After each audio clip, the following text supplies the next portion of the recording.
Bonjour les Itata et soyez les bienvenus dans votre rendez-vous avec l'actualité. Écoutez ça, dans votre entourage, vous avez forcément des jeunes, des personnes en recherche d'emploi, de formation. Et bien justement, on va parler de ça aujourd'hui. Quelles mesures existent sur notre territoire pour pouvoir aider à la mobilité? C'est donc le rôle de l'ADOM et j'ai le plaisir de recevoir aujourd'hui Madame Linda Lacavallerie-Chauvineau. Vous êtes directrice territoriale de l'ADOM et vous allez pouvoir nous présenter les différents dispositifs. Bienvenue. Je vous remercie. Bonjour, Éléonore Théodose. Bonjour à l'ensemble des Itata. Et je vous remercie de m'avoir conviée aujourd'hui afin que je puisse vous présenter l'offre de services de l'ADOM et en particulier celle à destination des étudiants. Exactement. Alors pour commencer, on va planter le cadre, on va dire ce qu'il y a derrière l'acronyme de l'ADOM. À quoi ça sert? Qu'est-ce que c'est? Alors l'ADOM, l'Agence de l'Outre-mer pour la mobilité, est l'établissement public d'État chargé de mettre en œuvre la politique de continuité territoriale portée par l'État. Nous sommes cofinancés par nos deux tutelles, qui sont le ministère des Outre-mer, le ministère en charge du budget, ainsi que par l'Union européenne via le Fonds social européen.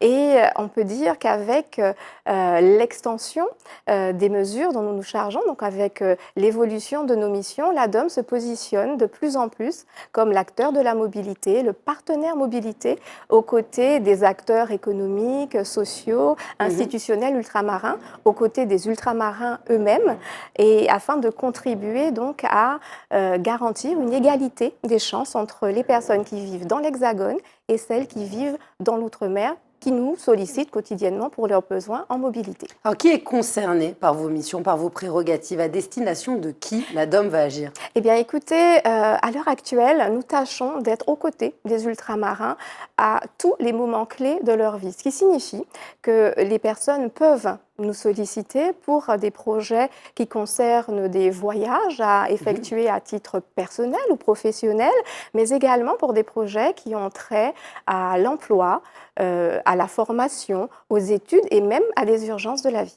Alors souvent, c'est dans l'actualité, on va avoir beaucoup d'appréhension sur le fait de voyager. On peut aussi se décourager pour des études en se disant il y a un véritable coût, il y a une inflation, la vie chère, tout le monde en parle.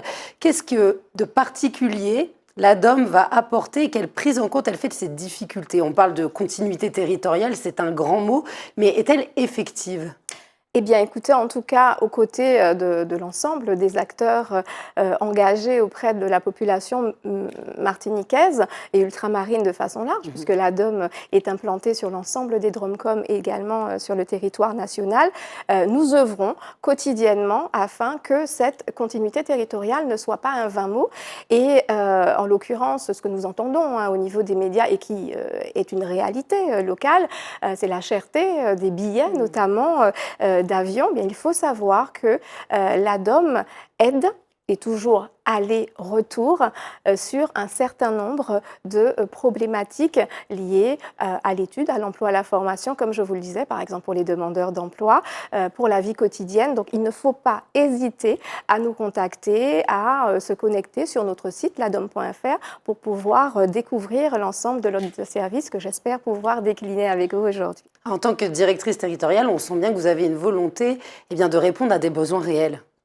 Absolument, absolument. Et il est vrai que j'ai pris mes fonctions en octobre 2022 et je suis arrivée, je pense, à un moment charnière de l'histoire de l'ADOM, puisque nous avons réinterrogé nos missions et il s'est agi dès donc la fin de l'année 2022, de rencontrer des acteurs de terrain, socio-économiques, institutionnels, administratifs, des acteurs de la solidarité également, par exemple, de sorte de pouvoir recueillir les attentes qu'ils avaient pu observer au plus près de la population. Et donc, ils ont accepté, et je les en remercie, de compléter également des questionnaires à l'issue de ces échanges de groupe ou échanges individuels. Et cela nous a permis de colliger et de mettre en place un certain nombre de propositions. Ces propositions ont été portées par notre direction générale auprès de nos tutelles, donc ministère de l'Outre-mer, ministère en charge du budget, et nous avons eu effectivement la joie, la satisfaction de nous rendre compte que la majeure partie d'entre elles avaient été validées dans le cadre du comité interministériel des Outre-mer qui s'est tenu en juillet dernier. Tout à fait. Donc là, vous êtes en phase avec l'actualité, on vous sent proche du citoyen et surtout des caractéristiques régionales. Absolument. Si vous le voulez bien, là, on va passer vraiment à la présentation des mesures, des prérogatives de la DOM ici en Martinique, notamment dans l'actualité à l'égard des jeunes. Alors, quelles sont les dispositions qui ont été prises à l'égard de ces étudiants? À partir de quel âge? Dites-nous un petit peu. Alors, l'année dernière, en novembre, sur ce même plateau, avec votre collègue Astrid Ostolog, j'indiquais que la DOM aurait un certain nombre de challenges à relever en 2024 et je précisais effectivement que le SIOM avait entériné un renforcement de nos missions, un élargissement de nos publics bénéficiaires. Et bien 2024, ça y est, nous y sommes. Voilà. Et il y a un certain nombre de mesures donc, qui ont déjà été publiées au journal officiel, donc qui sont d'ores et déjà applicables, d'autres que nous attendons, qui vont sortir, être publiées dans le courant de l'année. Pour ce qui est des étudiants, puisque c'est le focus que nous souhaitions faire aujourd'hui, eh bien, désormais, l'offre de services de la DOM compte 4 grands dispositifs. Le passeport mobilité études, le PME, le passeport mobilité en stage professionnel, les oraux de concours et puis un tout nouveau dispositif là, qui s'affiche à l'écran, le programme Cadre d'avenir. Alors, quels sont les points communs de ces 4 dispositifs qu'on comprenne bien? Est-ce que c'est le même âge limite? Y a-t-il des conditions de ressources? Dites-nous. Voilà. Alors, je vous le disais en préambule, l'ensemble des aides de la DOM s'entendent aller-retour. Donc ça, c'est vraiment important de le comprendre. Nous sommes aussi concernés par la situation démographique de la Martinique et de toute façon, sur l'ensemble de nos territoires ultramarins, nos aides s'entendent aller et retour. Donc ça, c'est un des points communs à relever. Et puis, bien évidemment, ces aides sont soumises à des conditions de résidence. Donc, il faut forcément être résident du territoire ultramarin auprès duquel on fait la demande. Et il faut également répondre à un certain nombre de critères, dont des critères de ressources. Alors, en critères de ressources communs aux aides à destination des étudiants, nous avons le quotient familial. Le quotient familial, qu'est-ce que c'est? C'est le rapport entre le revenu fiscal de référence, vous savez, celui qu'on trouve sur la première page de l'avis d'imposition, divisé par le nombre de parts fiscales. Donc ça, c'est très important parce que les personnes ont tendance à se dire « non, je ne serai pas éligible parce que j'ai un revenu plutôt confortable ». Mais si on a plus de charges, forcément, le niveau de vie n'est pas le même. Et donc, ce quotient familial doit être inférieur ou égal à 26 631 €, ce qui représente tout de même, soulignons-le, 87% de nos foyers fiscaux. Ce qui est énorme. Alors, je rebondis sur ce que vous dites avant de revenir sur les différentes mesures. Pour connaître son quotient, vous avez un outil à disposition des foyers pour pouvoir, de manière rapide, savoir où on en est? Alors, en passant par le simulateur de l'ADOM, donc en tapant ladom.fr et en allant sur le simulateur, effectivement, il vous est demandé de répondre à un certain nombre de questions afin de savoir à quelles aides vous êtes éligible. Et dans le cadre notamment de certaines aides, il y a un petit lien qui renvoie effectivement à un calculateur, alors qui, ce me semble, se situe sur le site des impôts. Voilà. Alors là, on était sur les conditions de ressources avec le calcul. Ensuite, conditions d'âge. Alors, les conditions d'âge, il n'y a pas d'âge minimum pour les étudiants, pour pouvoir bénéficier de nos dispositifs, mais l'un d'entre eux, par contre, avait un âge maximum qui a évolué. Donc, si vous le souhaitez, je peux présenter d'ores et déjà le PME. Bien sûr. Voilà, qui est le dispositif phare, finalement, pour les étudiants. Le PME, passeport mobilité études, s'adresse aux étudiants post-bac, donc à tous nos jeunes qui souhaitent ou qui sont contraints de poursuivre leurs études supérieures à l'extérieur de notre territoire, à la condition expresse, bien entendu, que ces études n'existent pas ou soient saturées en Martinique. Et ils peuvent donc à ce moment-là prétendre, pour ceux qui sont éligibles, à un accompagnement financier de l'ADOM au niveau de la prise en charge des titres de transport, donc billets d'avion, éventuellement même billets de train, jusqu'au lieu de leurs études. Et les destinations éligibles, dire. Les destinations éligibles sont la France hexagonale, bien évidemment, donc tout le territoire national, les DROMCOM, l'Union européenne, les États qui sont partis à l'accord cadre sur l'espace économique européen. Ça peut se cumuler avec Erasmus alors? Comment? Ceux qui partent en Erasmus. Alors, il faut nous contacter par rapport à ça, parce que souvent, les Erasmus sont liés à des stages, par exemple, et effectivement, il y a aussi des questions de cumul d'aide qu'il faut que nous puissions vérifier. Et cela est valable également pour les demandeurs d'emploi qui ont des stages ou des formations à réaliser. Donc ça, c'était le PME. Le PME qui a évolué depuis mon passage sur votre antenne l'année dernière avec 3 nouveautés majeures. Donc premièrement, l'âge plafond que nous évoquions tout à l'heure. Jusqu'en 2023, il fallait avoir 26 ans au plus pour pouvoir prétendre à la prise en charge du coût de transport. Maintenant, cet âge a été porté à 28 ans, donc on gagne quand même 2 ans d'études accompagnées. Ça prend en compte l'évolution aussi des vies. Absolument. Et des études qui peuvent se faire plus tardivement. Tout à fait. Deuxième nouveauté, désormais que l'on soit boursier ou non boursier, la prise en charge s'entend à 100%, alors que jusqu'en 2023, les non-boursiers pouvaient être aidés à hauteur de 50%. Et puis, troisième évolution, donc j'annonçais un petit peu de manière anticipée en novembre 2023 à Madame Ostologue et aux Itata, le fameux PME+, donc qui est un petit peu, je dirais, le petit frère ou la petite sœur du PME et qui permet aux néo-bacheliers d'avoir un billet d'avion supplémentaire pendant la première année d'études. Donc pour le PME, jusqu'à leurs 28 ans, chaque étudiant peut avoir un billet aller-retour chaque année pendant toute la durée de ses études.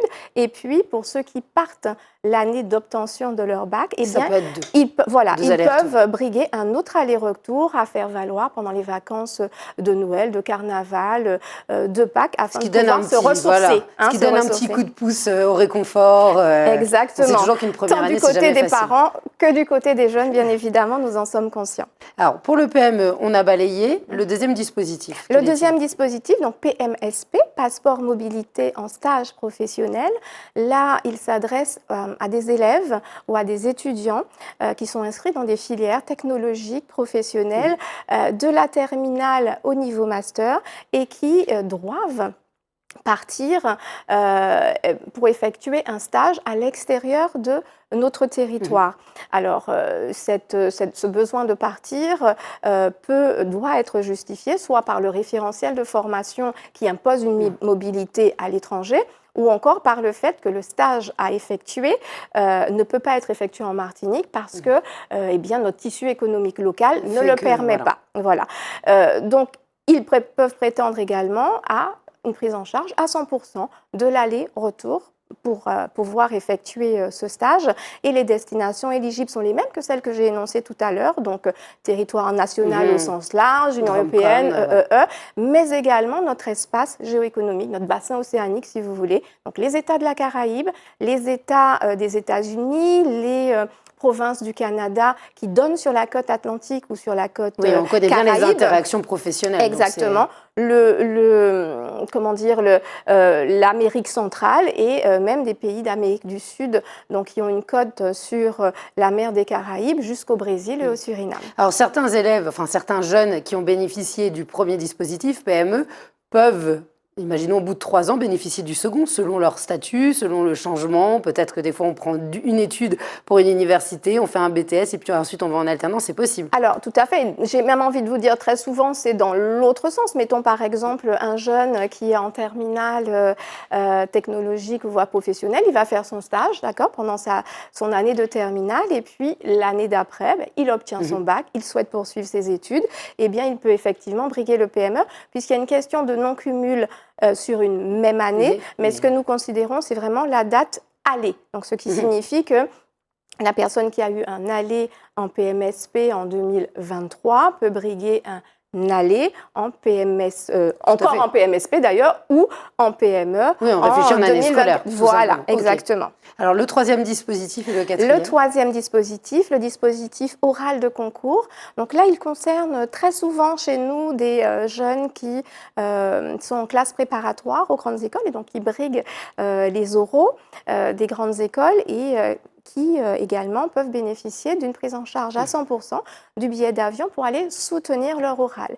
Et dans le cas, bien évidemment, où ils réussissent cet oral, c'est le moindre mal que nous leur souhaitons, et bien à ce moment-là, ils peuvent bien évidemment, et dès la même année cette fois-ci, un petit peu à titre exceptionnel, mais enfin, il faut qu'on soit cohérent avec nous-mêmes. S'ils ont obtenu l'oral, eh bien, ils vont certainement partir la même année. Ils peuvent bénéficier de leur PME et donc du PME+, s'ils partent tout de suite. Oui, et puis ça encourage certaines catégories sociales à accéder et à rêver à des formations où des fois, faire un aller-retour pour même pas une semaine, c'est très compliqué puisque l'aller-retour, il faut le payer d'un coup, contrairement à une grande période d'études. Tout à fait. C'est l'objet même finalement de l'existence de l'ADOM et de la continuité territoriale. C'est pouvoir, je le disais tout à l'heure, garantir une sorte d'équité territoriale, d'égalité des chances entre nos ultramarins qui forcément doivent supporter un coût de la vie, un coût de transport bien plus élevé que leurs homologues qui se trouvent déjà en France hexagonale.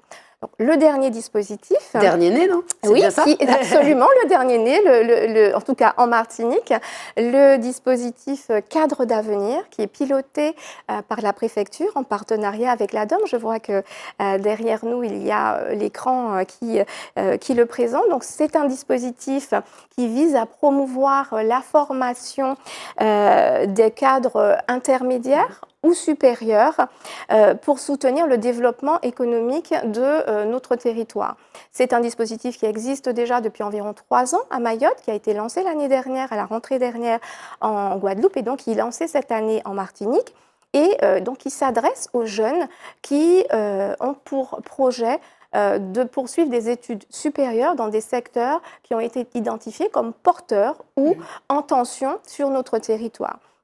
Donc, la liste de ces secteurs porteurs ou en tension est au nombre de 14 et est accessible via le site de la préfecture. On peut la retrouver ou via le site de l'ADOM, bien évidemment. Puis j'imagine que c'est actualisé aussi parce qu'il y a des filières qui peuvent apparaître, se développer. Voilà, alors cette liste sera actualisée chaque année. Voilà, en l'occurrence, pour les projets des jeunes donc, qui souhaitent partir en mobilité à partir de la rentrée donc de septembre 2024. Il s'agit pour eux de déjà déposer leur candidature. Et quels sont les délais pour l'ensemble? Parce que là, on parle du dernier, mais pour les autres, vous conseillez, quand on sait à peu près où on va, le souhait est fait ou alors la réponse est donnée, il faut tout de suite aller sur le site? Oui, d'une manière générale, alors même si les équipes de l'ADOM sont relativement réactives et que des personnes sont parfois surprises de voir qu'une demande est traitée dans les 24-48 heures, donc pour des bons voyages, tout dépend pour le grand public, par exemple, mais pour des dossiers qui demandent une expertise plus poussée, il vaut mieux, par exemple pour la formation professionnelle, surtout lorsque, on n'en va pas encore parler, mais la formation professionnelle, par exemple, requiert parfois une expertise sur 1 mois, 2 mois, parce qu'il faut solliciter des financements complémentaires afin de sécuriser les parcours. Pour les étudiants, si on part en stage, que le dossier est complètement ficelé, eh bien, 1 mois suffit, j'ai envie de vous dire, même 15 jours suffit, mais enfin, il manque toujours une petite pièce, il y a toujours quelque chose à faire, donc pour pouvoir garantir le fait que les personnes partent à la date souhaitée, il vaut mieux s'y prendre quand même, je dirais un minimum. Vous remboursez, les personnes avancent l'argent et vous remboursez, ou alors c'est pris en charge? Non, ce sont des prises en charge directes. D'accord, donc c'est vraiment à l'avance. Est-ce que ça peut être fait de manière rétroactive? Quelqu'un qui découvre l'émission ce soir se dit « j'aurais pu en bénéficier, c'est sûr, je suis allée sur le site, j'ai fait le… » Comment ça se passe? La rétroactivité n'a été mise en place que pour le PME et pour le PME+. Alors pour le PME+, nous l'avions mise en place pour les personnes qui, donc les néo-bacheliers, le second billet, pour les parents qui avaient donc pu faire entrer leurs enfants au mois de décembre, parce que les textes n'étaient pas encore sortis. Et nous attendions donc la sortie des textes pour pouvoir organiser les choses. Donc effectivement, ces parents, ces enfants ont pu nous faire des demandes de remboursement courant janvier. Et nous les avons donc remboursés des billets aller-retour pris. Depuis donc la fin du mois de janvier, donc depuis les départs souhaités pour la période du carnaval, ce sont des prises en charge directes. Pour le PME, donc là, nous ne fonctionnons plus en remboursement, uniquement en prise en charge directe. C'est la même chose pour le PMSP, pour les euros de concours, et ainsi que pour le dispositif Cadre d'avenir que je vais terminer de vous présenter tout à l'heure. Pour le PME, par contre, il y a effectivement une disposition qui nous permet, dans les 6 mois, de pouvoir procéder au remboursement. Donc, par exemple, un jeune qui est parti en août parce qu'il n'avait pas entendu parler de la DOM ou parce qu'il a pris son billet de manière un petit peu précipitée, donc voilà, eh bien, il faut qu'il conserve par contre sa carte d'embarquement, sa facture, bien évidemment, pour pouvoir attester de la réalité du voyage.